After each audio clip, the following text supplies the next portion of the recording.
Marie-Arlette Carlotti, bonjour. Bonjour.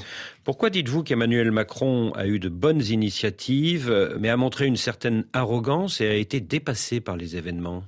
Parce que c'est la vérité, parce que il a compris que la distanciation entre l'Afrique et la France est devenue quelque chose de terriblement dramatique pour nous, pour la relation qu'on avait. Alors il a voulu se ressaisir. Alors il a décidé de faire un agenda transformationnel. Le mot est chic, mais derrière ça, il n'y a pas de véritable changement d'attitude. Des tentatives sur les œuvres d'art restituées, des tentatives de se rapprocher de la société civile, mais tellement de maladresse, tellement de condescendance. Et d'ailleurs, un écrivain, je crois que c'est un Africain, qui disait qu'aucun président de la Ve République n'a su avoir les propos qu'il fallait en direction des pays africains et qu'il y a toujours de la condescendance. Donc voilà, il s'est trompé. Et d'ailleurs, ce qu'on dit dans notre rapport, c'est que la parole de la France, elle ne doit pas être uniquement de la part de l'Élysée. Il n'y a que l'Élysée qui parle à l'Afrique et aux Africains. Il faut redonner le blason de notre diplomatie qui a su faire, qui était compétente, qui était bien diffusée dans l'ensemble des pays. Il faut redonner le blason au ministère des Affaires étrangères quand même. Et puis à nous qui sommes des parlementaires et c'est toujours facile de se parler entre parlementaires. Voilà, donc il s'est trompé, il a vu qu'il s'était trompé, mais il n'arrive pas à sortir de ce post-néocolonialisme-là, il est toujours dedans. Voilà. Sur la fermeture récente des bases militaires françaises en Afrique, vous regrettez un manque d'anticipation de la France, alors que c'est elle-même qui avait amorcé le mouvement. Pourquoi ? Parce qu'on sentait bien qu'il y avait un rejet. Regardez dans tous les pays, l'ensemble de la société civile, et d'ailleurs les gens qui se présentent aux élections disent tous « on refusera la base militaire » parce qu'ils savent qu'il y a une aspiration. Les bases sont l'incarnation du colonialisme, les séquelles du colonialisme. On a été rejeté. Et c'est parti de Barkhane. On est resté trop longtemps sans savoir ce qui se passait derrière. Et donc aujourd'hui, on aurait dû d'abord discuter avec les pays d'Afrique, savoir ce qu'ils voulaient. Voilà. On reste envers et contre tout et on part sans prévenir qui que ce soit. Aujourd'hui, on est rejeté. Donc il faut trouver une autre solution. Il faut réduire notre emprise et notre empreinte en Afrique au niveau militaire, bien sûr, mais il faut garder des liens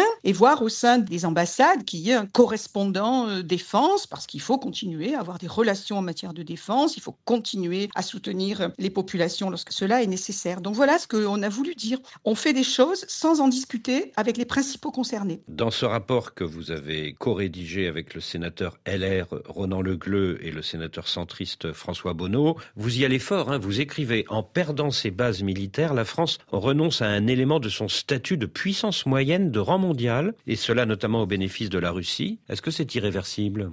Je ne sais pas si c'est irréversible, mais effectivement, les présences des bases militaires en Afrique, c'était quelque chose qui posait l'armée française comme une armée importante, comme l'arme atomique d'ailleurs. Voilà, on est une armée. Et là, effectivement, on se retire, quelquefois contraint et forcé, et on laisse la place aux autres. Mais est-ce qu'on a le choix ? Aujourd'hui, les pays d'Afrique ont envie d'avoir des relations, y compris de défense avec d'autres. Ils ont envie de choisir leurs partenaires. Je n'espère pas que ce soit irréversible. En tout cas, il faudra s'y prendre autrement. Non plus imposer des bases qui restent là, qui sont visibles, mais peut-être travailler différemment avec des échanges, des formations, des accompagnements. Voilà. Donc oui, non, c'est pas irréversible, mais je crois que les Africains ne veulent plus cette présence militaire telle qu'elle a été faite jusqu'à présent. À l'égard de l'Alliance des États du Sahel, vous dites que la France doit faire preuve de patience stratégique face aux menées prédatrices de la Russie. Mais pour l'instant, les ponts sont quasiment coupés avec le Mali, le Burkina et le Niger.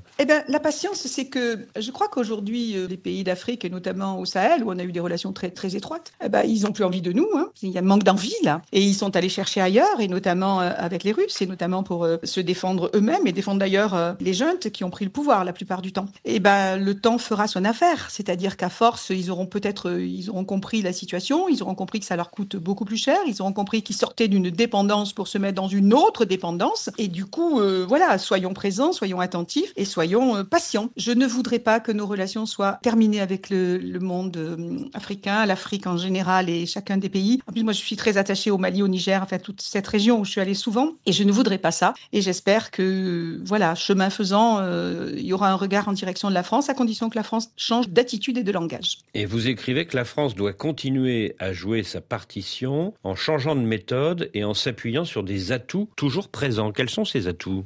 Les atouts toujours présents, c'est la francophonie d'abord, les relations qu'on a avec les pays d'Afrique, avec la population, les échanges qu'on peut avoir. Et d'ailleurs, on met l'accent enfin en tout cas moi je mets particulièrement l'accent sur les visas, parce que si on traite mal les pays d'Afrique, on traite mal les gens qui viennent faire leurs études, qui viennent travailler dans nos pays, qu'on a des politiques d'immigration restrictives en les montrant du doigt, je vois pas pourquoi les relations s'arrangeraient. Donc voilà, on a des atouts à condition qu'on les prenne en main. Une grosse partie des cadres des ONG africaines sont venus faire leurs études en France, c'est plus le cas aujourd'hui, parce que peut-être elles sont pas accueillies comme elles devraient être accueillies, parce que voilà, donc les atouts c'est notre culture commune, malgré tout. Alors une histoire controversée aussi, le colonialisme c'est terrible, mais ça a quand même laissé un peu des liens affectifs entre nous, même si je rejette le colonialisme totalement évidemment. Vous voyez, il faut sortir de cette impasse et les atouts ils existent. Trop de travail ensemble, trop de fraternité dans les sociétés civiles africaines et nous, des relations entre les ONG, des relations entre le monde de la culture, tout ça, ça compte.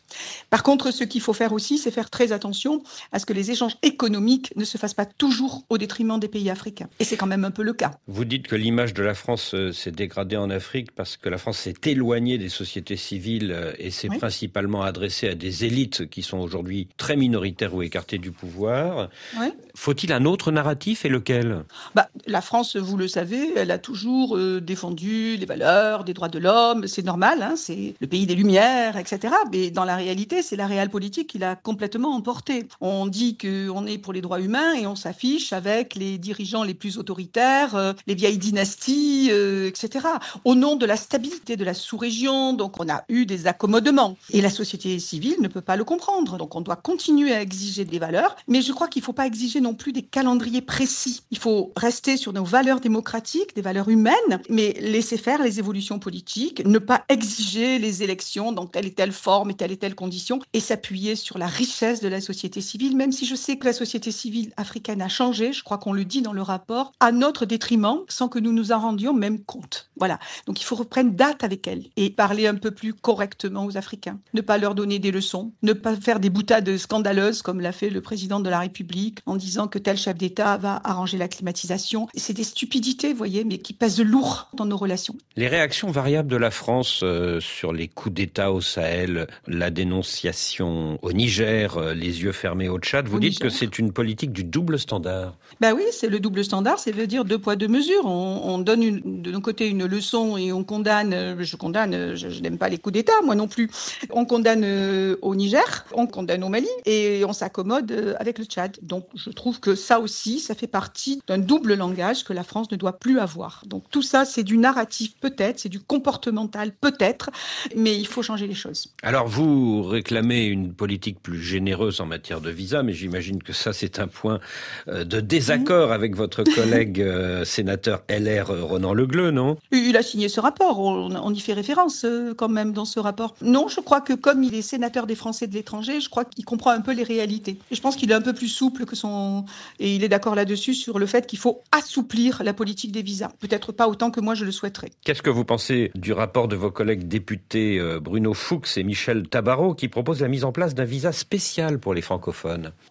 Écoutez, moi je propose que les visas soient pour les pays francophones comme pour les autres pays. Je pense qu'il n'y a pas de précaré. Vous voyez, il faut faire très attention aussi de ne pas jouer que notre précaré de la francophonie, même si la francophonie est un vecteur important de culture, comme je le disais tout à l'heure. Mais moi, c'est la politique générale des visas que je veux assouplir. Je me moque qu'ils soient d'origine francophone ou pas, les pays d'Afrique. Il faut qu'on leur permette de venir échanger avec nos associations, avec notre monde universitaire, d'une manière générale. Et ça, effectivement, c'est un combat. Alors, pourquoi pas ? On avance peut-être avec les francophones, mais il faudra aller beaucoup plus loin. Et d'ailleurs, ça concerne aussi le Maghreb, ce que je dis, largement. Oui, et notamment le Maroc. Vous êtes très attaché au renforcement des liens avec le Maroc, et tant pis pour l'Algérie, apparemment, non ? Pas du tout, pas du tout. Je pense que la situation dans laquelle on se trouve avec l'Algérie est quand même lamentable. Je ne cautionne absolument pas le gouvernement algérien, mais je veux des relations normales avec le peuple algérien. Et la France doit rétablir des relations normales avec le peuple algérien et avec l'Algérie, du coup. Je suis de Marseille, vous savez, et la communauté qu'on appelle algérienne, même si le mot communauté